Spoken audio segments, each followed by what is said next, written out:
Hello, everybody. It's a great day to be alive.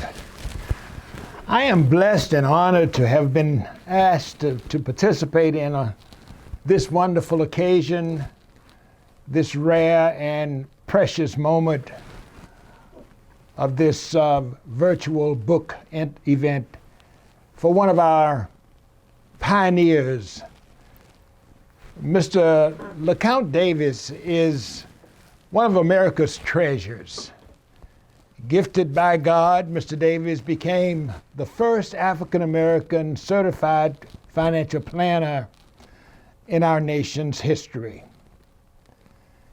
When he began this journey, he saw no one in the industry who looked like him. However, he was aware of the fact that black men and women had gone before him in other areas, like Rosemont, Florida, and Tulsa, Oklahoma, and Mount Bayou, Mississippi. Financial planning and the creation of generational wealth were his objectives for the black community. This book is his story. Let us pray.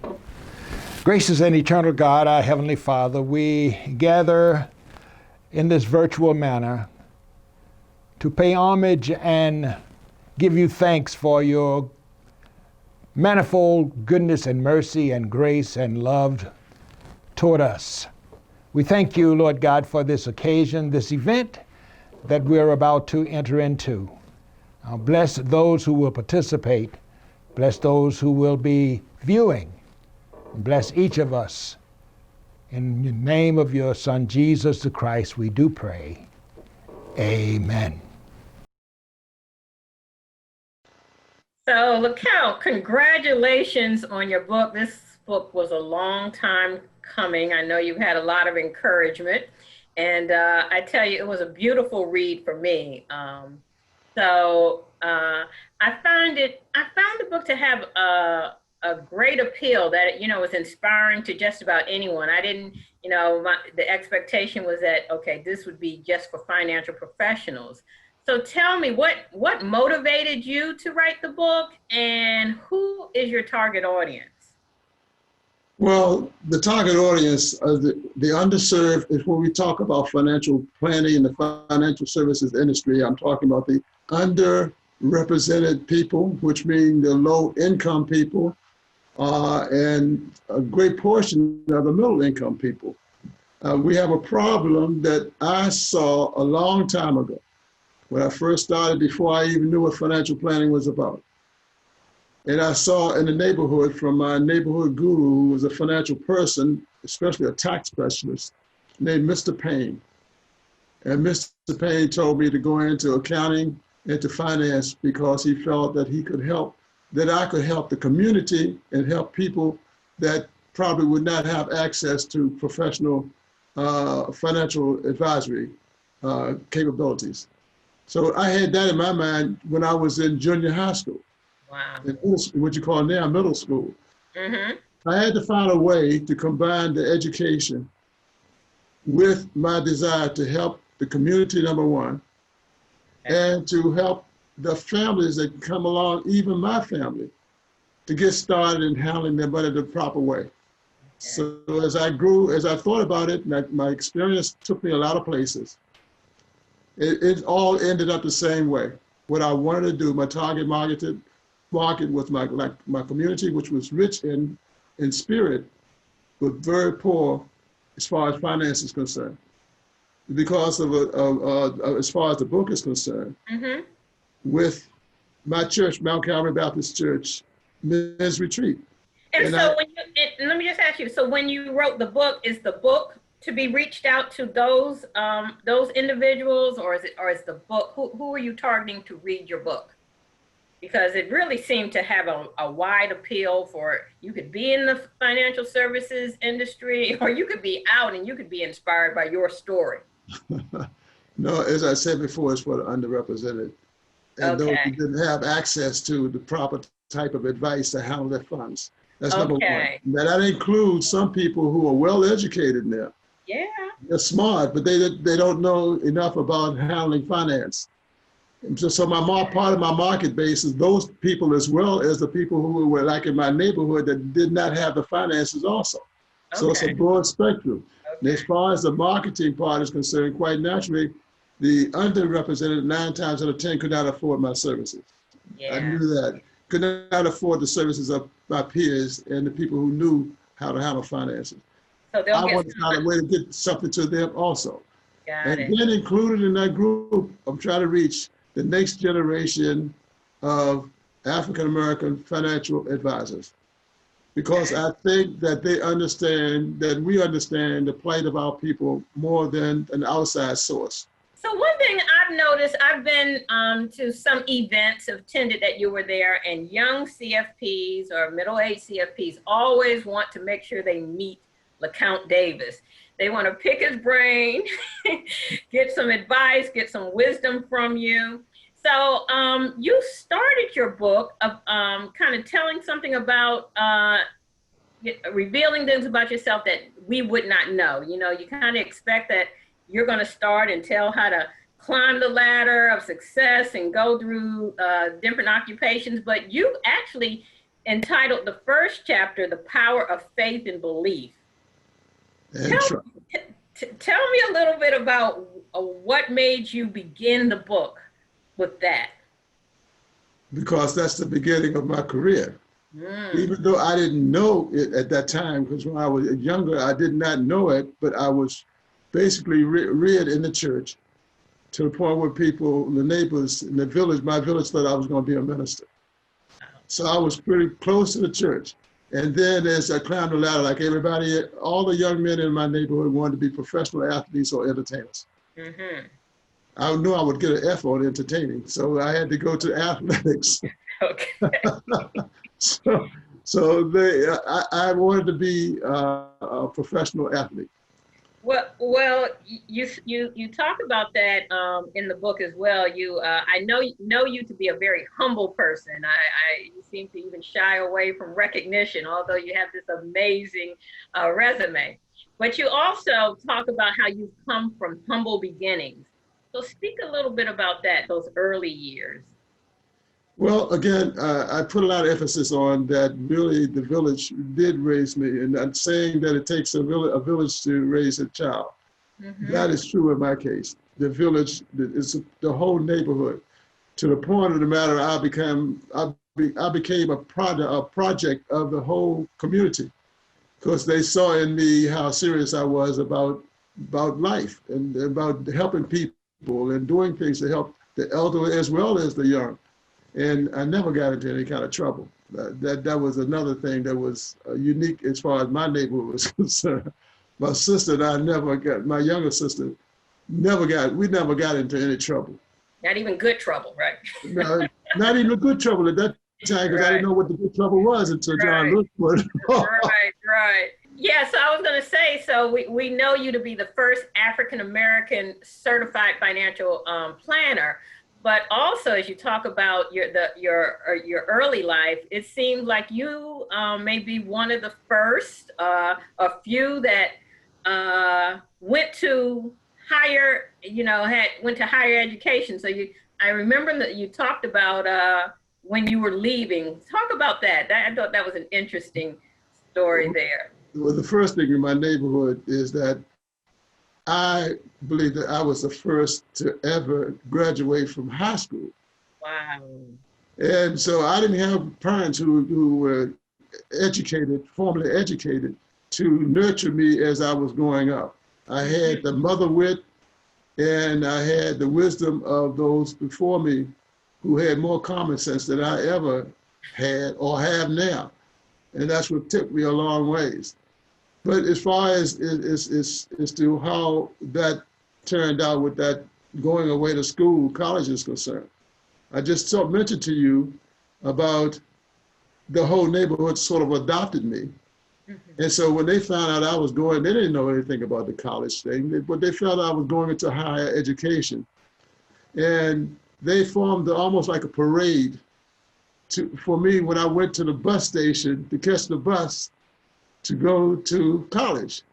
They had people in the city in other wards or other villages that had gone to school and their parents had finished college and they went on to better things. That's why I'm going to mention it in that book, that I did mention in my book. Some of those are high achievers. They were not in my village. They were in Washington, but they were not in my village. And so when I left, I felt like I was representing the whole village. Yeah. And there's no way I could mess up when the whole village had been behind me all the way up. I had to succeed. I had to do the right thing. And the least I could do is stay out of trouble, number one, and not become part of the problem, but to learn as much as I could to go back and help the people that I came from. Something you talked about when you went to Wilberforce, but what's coming to mind now is just the, as we're going to hear, how you titled the book. Because what I noticed is it just does not seem like you had this linear progression to where you were. And sometimes I think that's why it's so inspiring, because it's not necessary. You know, many people's lives are not going the way they planned, and you really captured that you had some non-linear experiences. So talk about a little bit when you went to Wilberforce, and did you finish there, or how did that turn out? Well, first of all, you know, God uses ordinary people to do his work. And I'm in that ordinary people category. And so to pick me to choose the plan and everything, the ultimate plan is really written by God. And the dance is done by God too, because he's the choreographer of the whole day of my ultimate plan. So everything was based on that. And then my religious background came into play and it started working out. But before I went to, I gotta cite one point. Mm-hmm. When I graduated from high school, I wanted to go to the University of Maryland. And I wanted to play basketball because I knew I would play everybody that Maryland had. Because my high school had a lot of good players. They were better than me. Okay. But I knew we were better than they were. And when I didn't get recognized because they didn't have, blacks were not getting athletic scholarships at Maryland at that time. I was completely distraught, to the point as I just started doing what a lot of young boys do when they don't get what they plan on doing. What do they do when they don't know what to do? I started hanging out on the corner. And then this basketball recruit from Wilberforce came into play. And some man said, LeCount, you're not corner material. You're not going to make it out here. There's some people who can survive out here, but you're not that material. That was the best compliment that he could have given me. He said, now I'm telling you, it's not Maryland, but it is a small school in Ohio that could use your play and use your services. And I can get you a scholarship there. So if it's okay with you, I'll talk to your parents.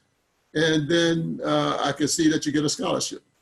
We're talking to my parents about higher education again. They didn't know anything about a higher education because when you graduated from high school, I'm at the top of the list as far as my village is concerned. So this is beyond their comprehension. But they placed their faith in God. When you were going to Wilberforce, was it your intentions, or were you on the trajectory to get into this financial, I guess at that time, maybe accounting field at that time? No, okay. Not at all. When I graduated from high school, I was going to be a commercial artist. I came to Wilberforce and found out Wilberforce, most of the people in Wilberforce wanted to become ministers. Now, I didn't know this. It wasn't what you call a religious school, but everybody there wanted to be a minister. So during the time that, you walk in the halls and you go into the cafeteria and everything, they're practicing sermons and how they're going to have the congregation react to what they say and all this. And I'm listening to all I say. Somebody's trying to send me a message. Oh, it sounds like it. It was bringing me back to my roots as far as what I was supposed to do a long time ago. The village wanted me to be a minister. So I still had not decided on finance. Okay. I still had not done that because I wanted to be a professional athlete. I didn't want to be anything else but a professional athlete. Mm-hmm. Then I got hurt the first year. And Wilberforce being small, not having the clinical capabilities of a lot of universities, told me that I got to go home. I should go home, take care of my medical problems, which they did not clearly ever explain to me, and then come back to school. So I didn't know how to face my village. I'm saying now I'm coming back like I'm a failure. Okay. So I'm getting on the bus and coming back. So I said, I'm gonna find out right away if something is wrong with me. They sent me through 1,000,000 tests. I'm exaggerating, but a lot of tests, x-rays, and could find nothing wrong with me. Mm-hmm. Mm-hmm. Now, this, when it comes to belief, now, to me, I believe that there was something wrong with me. Mm-hmm. Mm-hmm. But on the way back on the bus to come home, I think God removed it. Now, other people got other explanations for this, but I walk by faith. So I believe that's what happened. So all the doctors told me, don't take any more tests, don't take any more x-rays, because x-rays are too much is bad for you. You are okay, there's nothing wrong. So now you're back in DC and you have to make some decisions. So where do you go from there? Then that's when my sister became like my second mother. Mm-hmm. She just like watched over me like a shepherd, and she made sure that I didn't let it get me down. I had to change my attitude about a lot of things. So she decided that I should go ahead and probably pursue what Mr. Payne said that I should do, is go into accounting or finance. And she used to work for Mr. Payne. At that time, she was a typist, because they typed returns back in those days. And she got me a side job working as a clerk, like filing things away or accumulating the data, putting it together for Mr. Payne to do the tax returns. I did that. Didn't know exactly what I was doing, but I saw the people from the neighborhood and community come into their very downtrodden. They were very, very disappointed. They were very nervous because they were scared of taxes, number one, income taxes. They didn't know anything about finance, but they knew they had to file a tax return. Mm-hmm. So they just knew that it wasn't just that they didn't have to pay. They were all expected to get refunds. And some people wanted to get refunds and they hadn't paid any taxes. I don't know how you do that.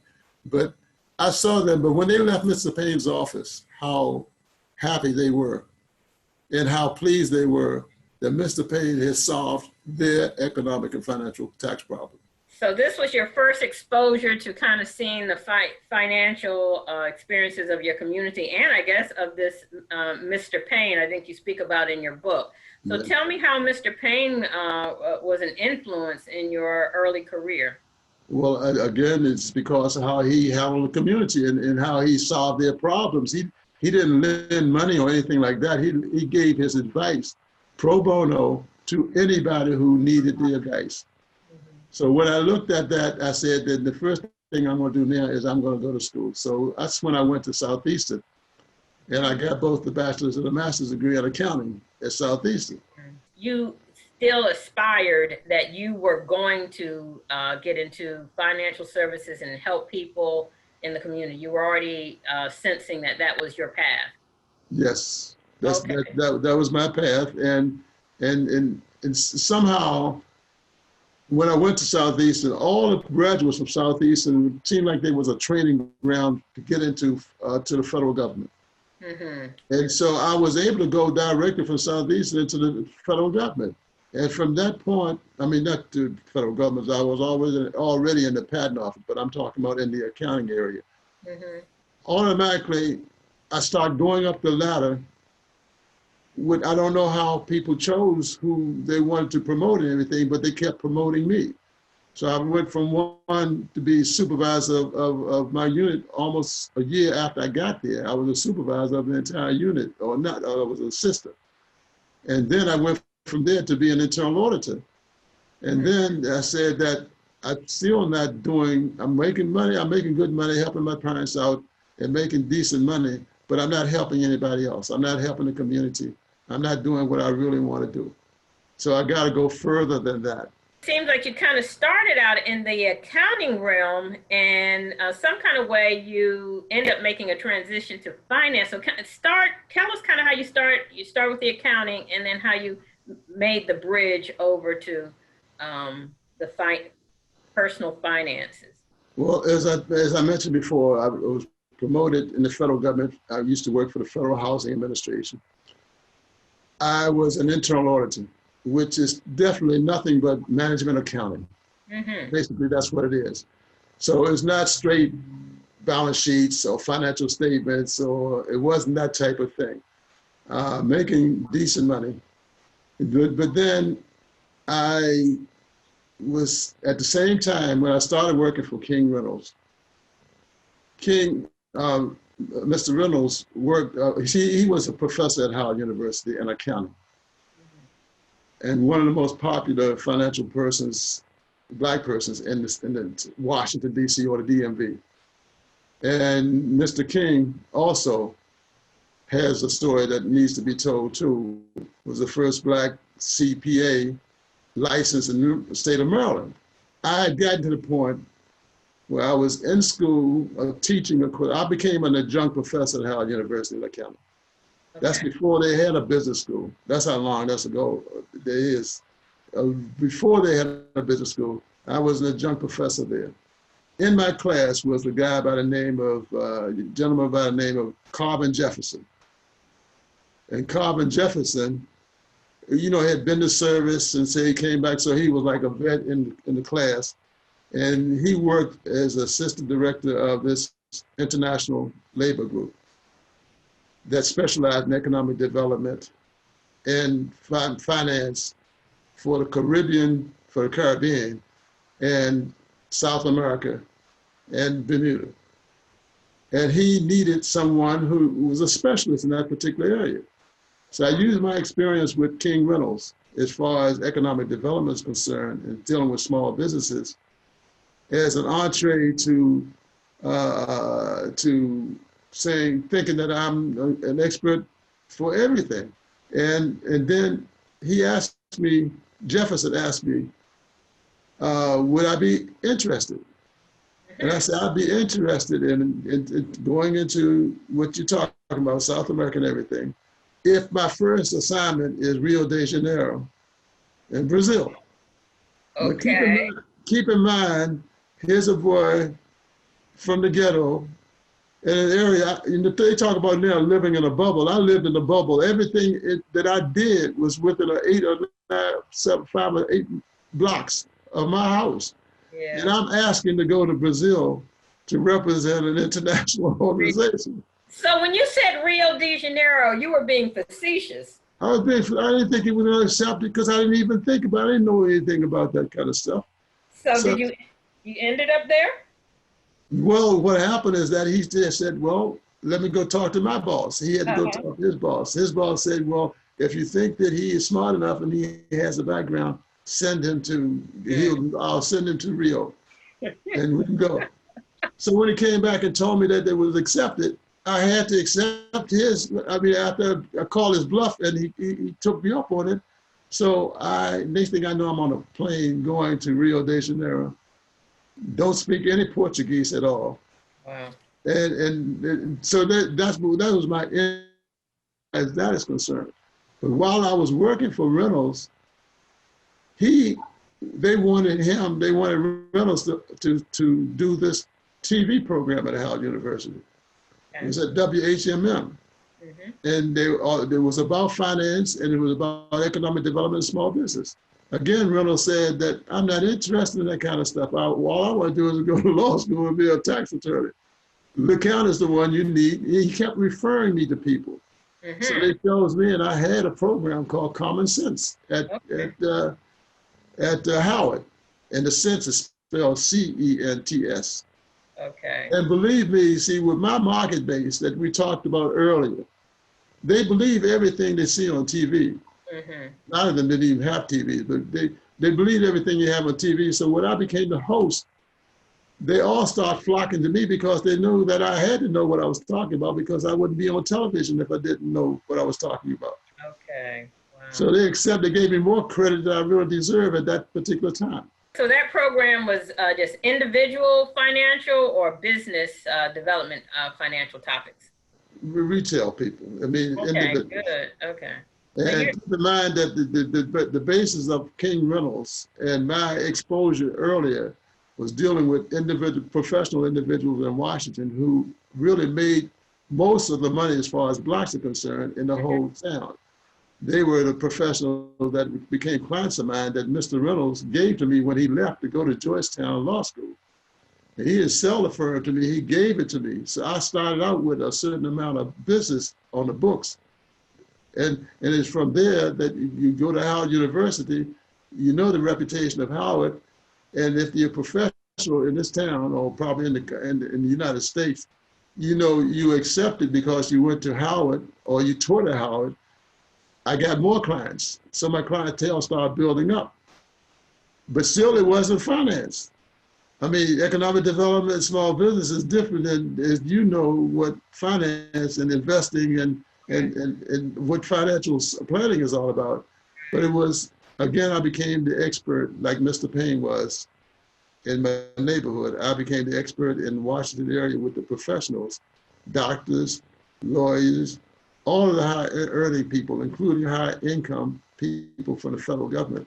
I became like their guru. They were much smarter than I was, and they had better degrees and everything than I had, but they didn't know anything about finance. So they became my clients because of taxes. Mm-hmm. It wasn't all of accounting. It was just because of taxes.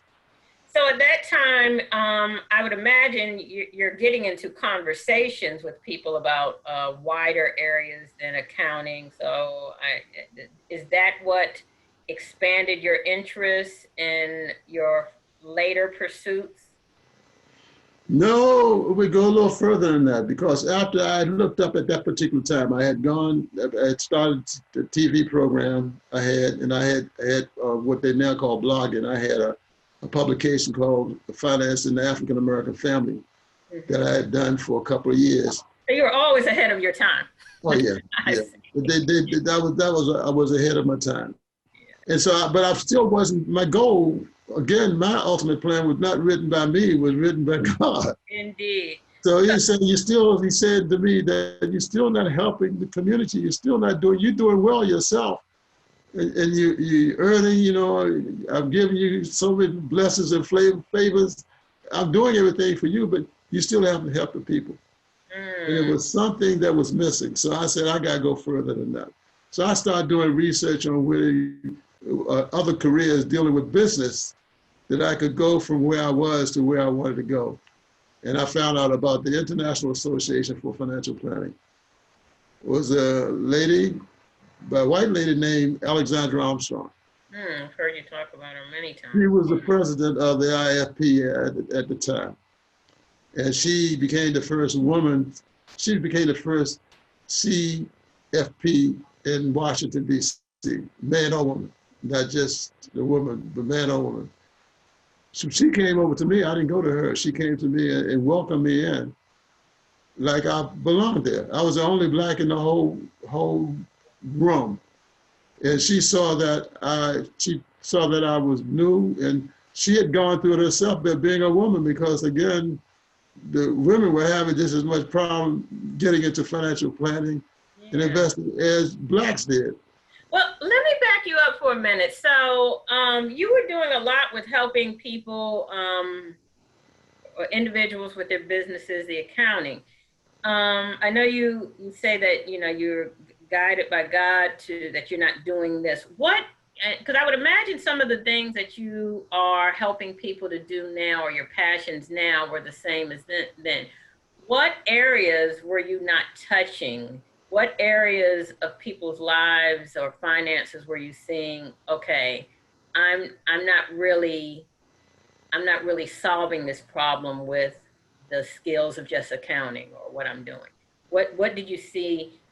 Was it areas of education, areas of what that made you say, I've got to get this new training and impact people in a different way? What I found out about it is this phrase called financial literacy is one of the things that's very, very important. Mm-hmm. And I ran across this in a negative way when I went with, I think he was the comptroller of Maryland, Peter Franchot. And we put together a group under Mount Calvary, by the way. It was from the family financial literacy was born at Mount Calvary with the privilege of Pastor Grant, who decided it sounded okay to him, so let's start that. But when we went to Annapolis to talk about it, starting financial literacy in the elementary school, because that's where it starts. I mean, all of the bad habits that we have in handling our finances starts because we didn't know what we were doing when we were young, and the parents didn't know what they were doing. So I don't know which one of the representatives said that they weren't interested in doing that or putting that legislation forward because this is supposed to be taught in the home and by their parents. And we try to get across that the parents don't know anything about this kind of stuff now. It's like the systemic racism now. You know, some people, this stuff is second nature to them. They've been doing it all their lives. Their grandfather and everybody's been dealing in this kind of stuff, but not us. So they say if you do that, you eliminate almost all of the underrepresented, especially as far as African Americans are concerned. So are you saying that as a financial planner, you're kind of looking more broad, you were sensing that there was there needed to be broader knowledge from a larger economic standpoint, and that financial planning versus maybe say the accounting would be able to kind of help people more holistically or address that? Is that kind of where you were? That's exactly where I am. That's what financial planning is. I mean, you have to take a holistic approach when you talk about financial planning. You don't go from just saying that I want to invest $5 or $15 or $100 into a mutual fund. You don't go from not knowing anything about what your goals and objectives and the holistic approach of building wealth is before you start even investing. So that's what financial planning is all about, and that's what I wanted to do. Okay, so we see your motive. So tell us how you kind of really got into this. You got your CFP. Tell us about that and how you know, because I would, you know, if you're the only one in the room, I would imagine that was a kind of a hard industry to crack. So how did you make it? How did you make it? That's the key to the book. The last 13 or 14 chapters are dealing now strictly in my entrepreneurial efforts and my first financial planning firm, et cetera, that type of thing. But I wanted to take a pause for one thing, dealing with Dr. Ginsburg, which I said we had to bring it into play. After I had passed the exam, after I got the diploma from the College for Financial Planning in Denver, Colorado, Dr. Ginsburg invited me to lunch. Now, Dr. Ginsburg, to paint the picture, very wealthy, number one, PhD from Harvard, taught financial planning at West Point. I mean, but of all the people he had access to, he was a member of the IFP. He could have picked anybody and they would have followed what he had said, they had to say. But he picked me. Now, why he picked me to sort of like a mentee that he was going to make sure that I made it in financial planning.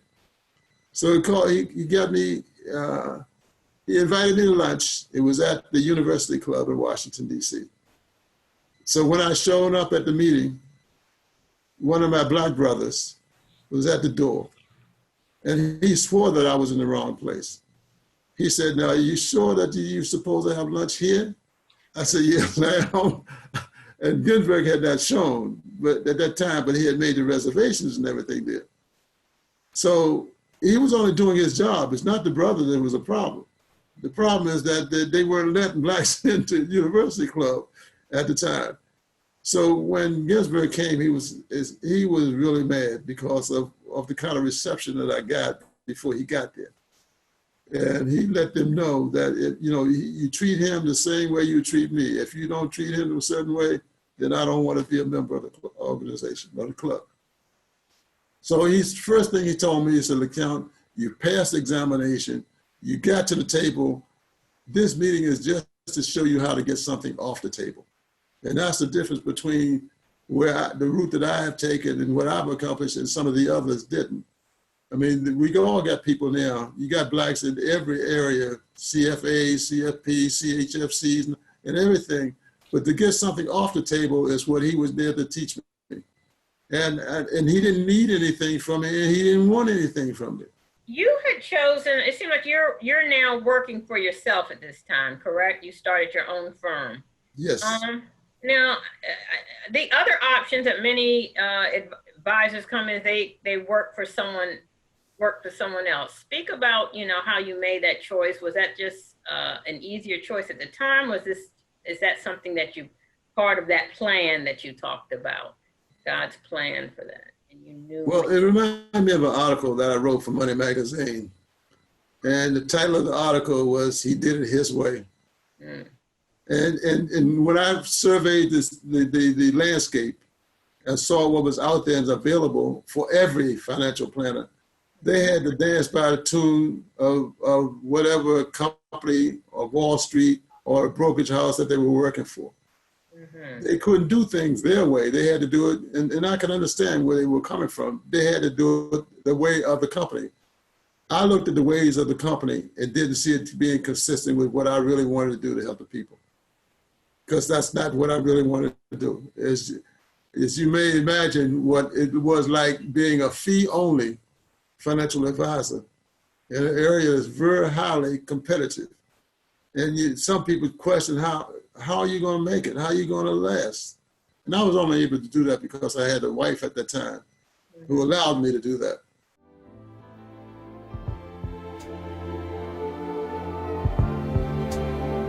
Gotta find me an angel to fly away with me. Gotta find me an angel who will set me free. My heart's without a hope. I don't want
going from making a good service, a good amount of money, and coming home from the international experience and telling her that I'm getting ready to quit my job to go out on my own, that took a lot for someone to accept. And she did that.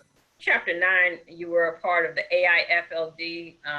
That was some work you did internationally as well.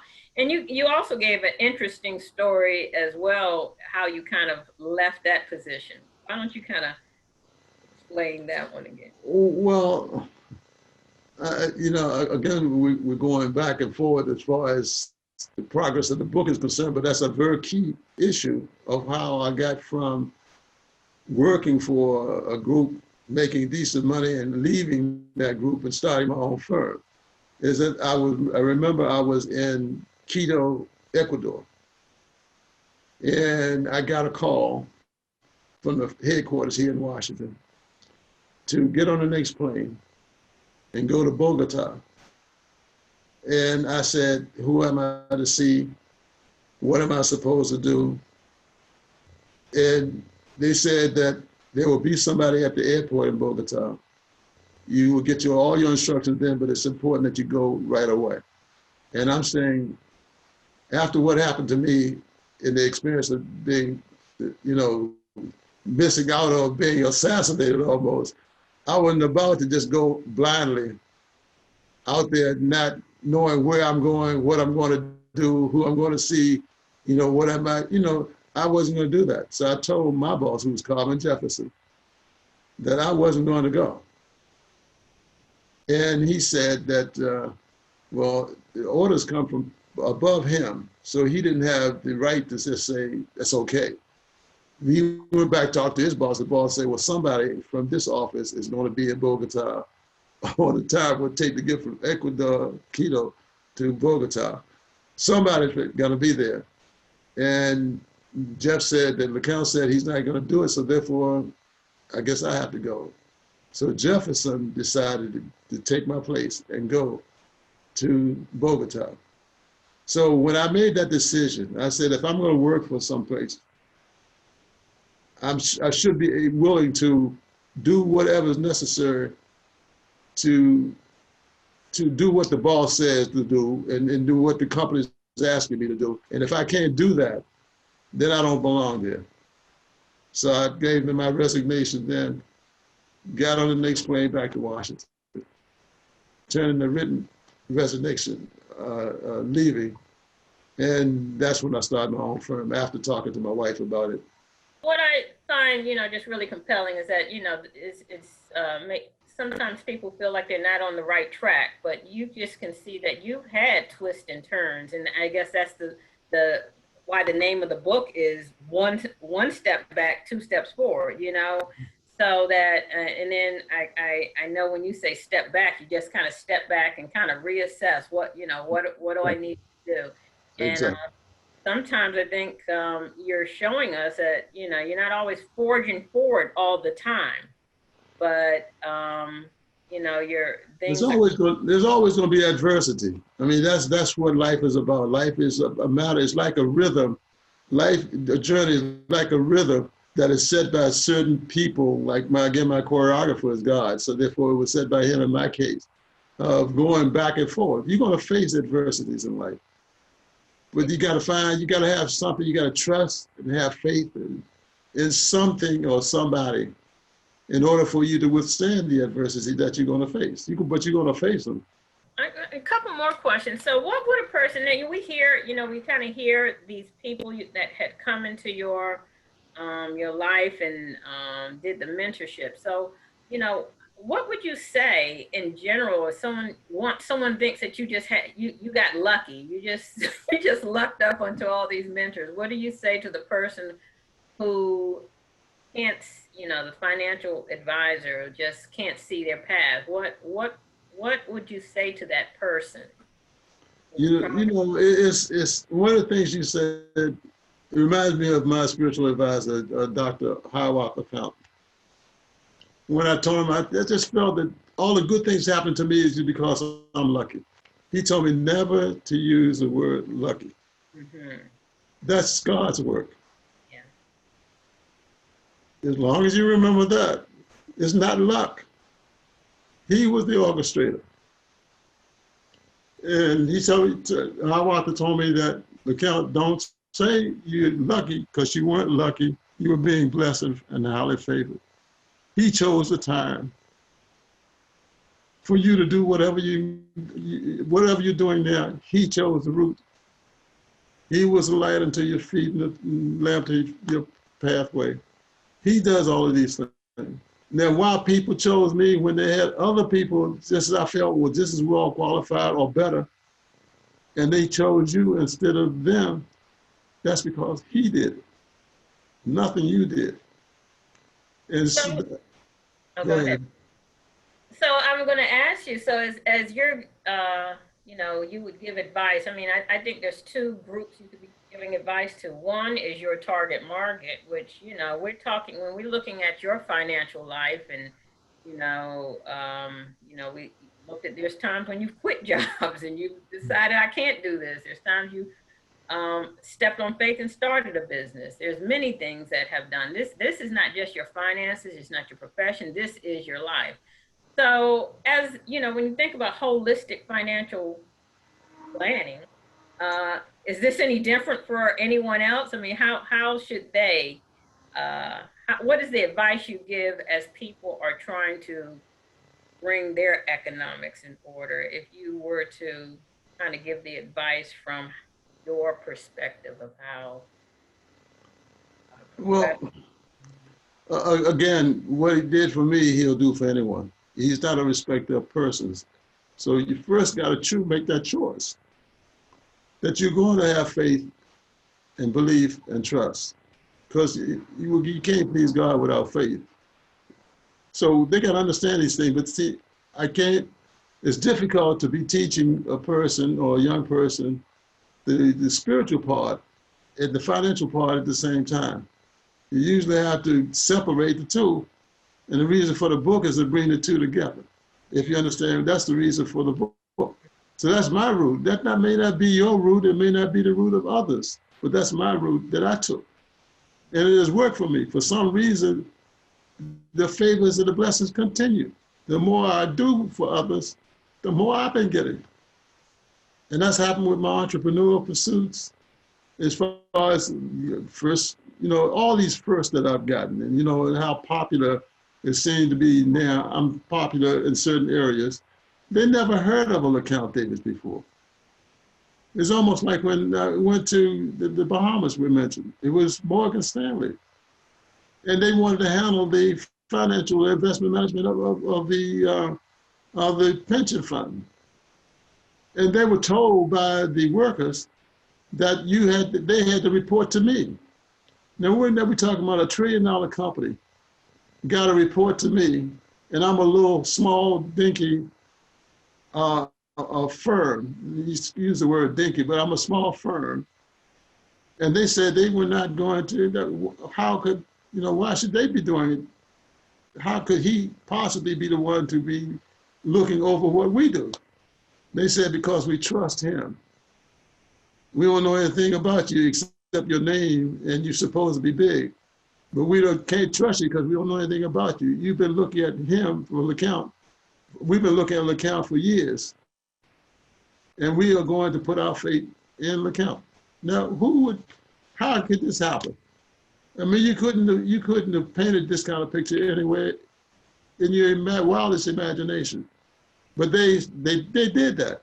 And then the management part of it, those are the ones who run the hotel, not the workers, but the management people. They said, if he's good enough for you, talking to the workers, he must be the right person for me. So I ended up handling 2 pension funds.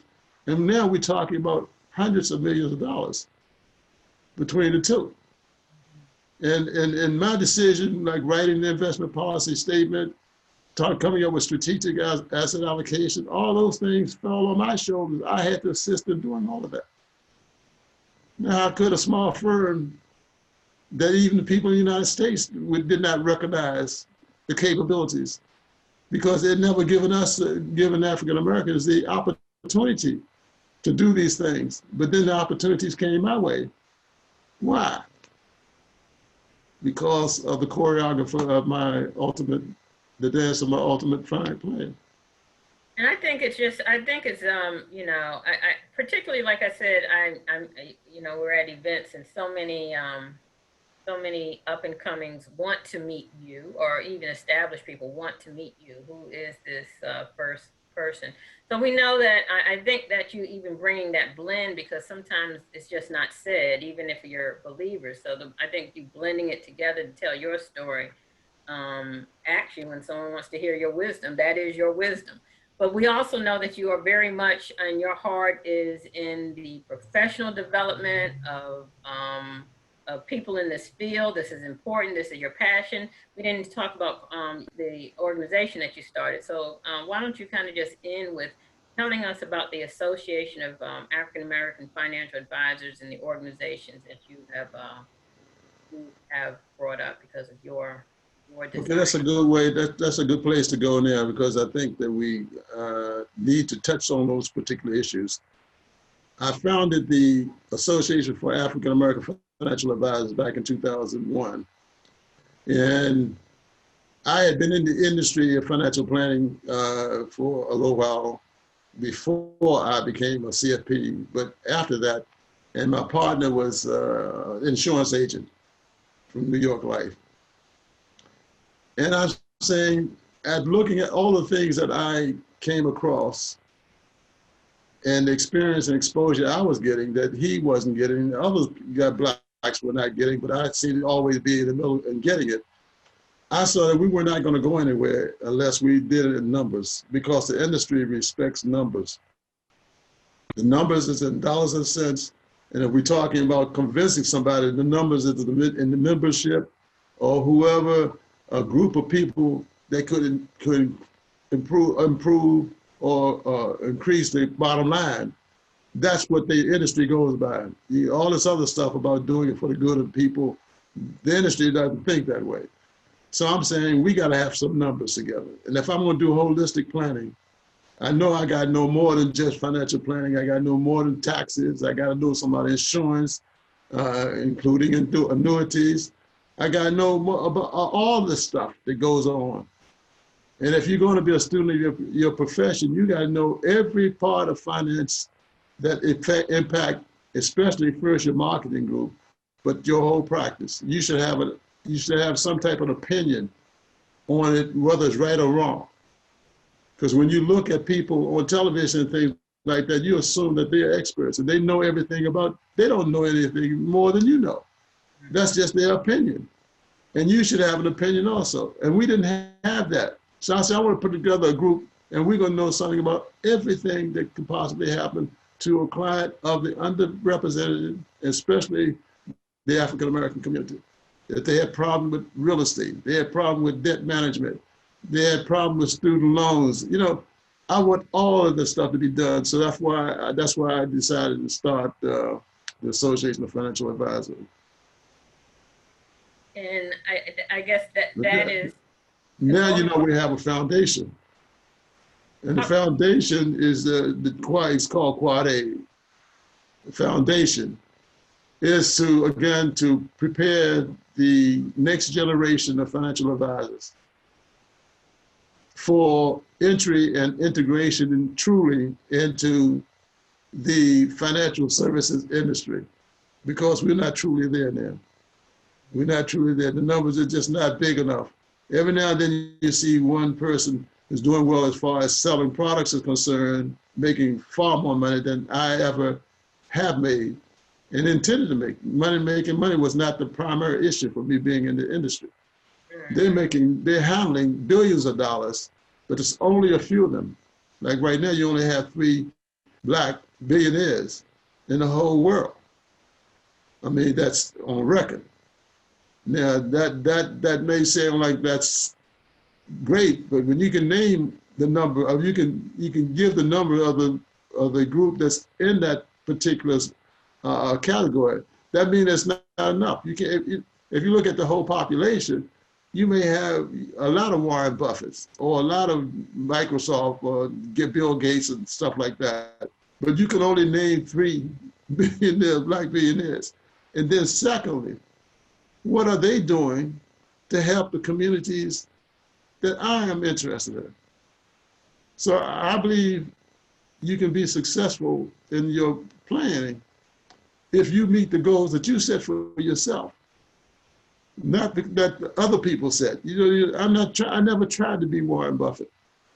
It didn't bother me, and I never tried to be even the largest black investment managers. By the way, 2 of them came from when I had my show at Howard University, and I gave them the first opportunity. I gave them the early opportunity to be exposed to everybody and let them know that they were well educated and they deserve recognition. 2 of them, those blacks, are located locally. One was in Baltimore, another one is in Virginia. You know, so that was my plan, to get the movement going so that we all as African Americans could benefit from it. And I think we would be better off as a community. That was just and I felt that I'm just as successful as somebody managing $13 billion worth of business.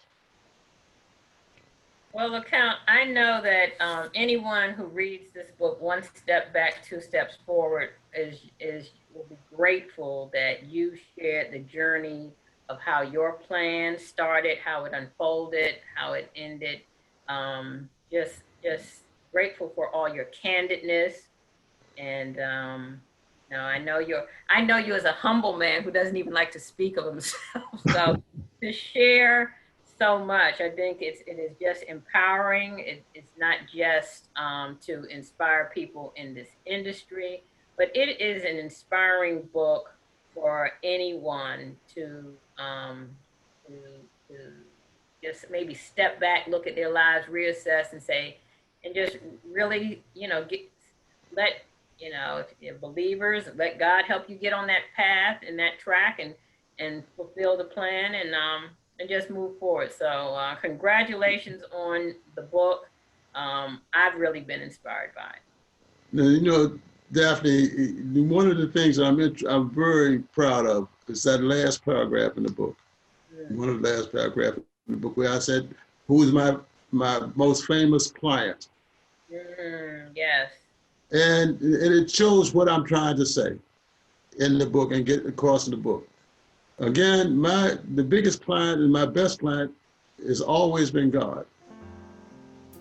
Now, why is when he has invested his blessings and favors in me?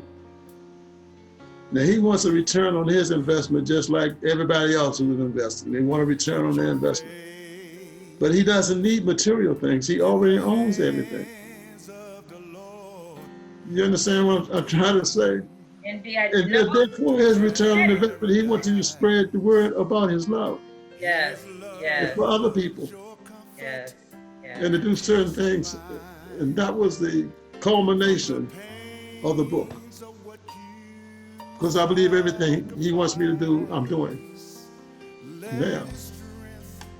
And you talk about being humble, he wants me to be humble. I'm supposed to be humble. We're appreciative of that, because you could have come and just said all of the things. I mean, there's enough accomplishments in this book for us to be I don't know the word, for us to envy, maybe even, but to be proud of, really. But you gave a lot of professional, spoke of a lot of your professional work, things you've done, things that other people can read that, but also for you to share that makes I think it brings a good appeal for the book, that many people who are expecting to hear something from what we affectionately call you the Godfather, that we would really, that many people would hear something that they didn't hear, and that it may even change the way they live. I even gave some points later in the chapter of the book, near the end of the book, about gave suggestions for the young people coming up now, what they should be doing, how they're supposed to do it, and and preparing them for the future, some of the things that they should be considering, both from the standpoint of the one who provides the services, because I think, again, it's going to fall back on us to provide the services that our people need. So if they're trained a certain way, and they include our communities and our people in their plans, then we're going to be better off as a people. And believe me, the money will follow. And I could preach to all day about that, so I don't want to turn it into a sermon. But anyway, that's the way I believe, and it's in the book, and it tells me about that, and it tells the people about the one who's going to use the services, what they need to look for, how they choose a financial planner. And the question is, it should be asked before they retain anybody. All that's true, but it's not an instruction book that I wrote. Absolutely not. The reason for the book is, again, to blend the spiritual side with the business side to help a community and our people. And you've done that well. Thank you, LeCount. Thank you for the interview. Just rise up and praise his holy name. Are you listening? The Lord is calling to ease all your stress and your strain. Are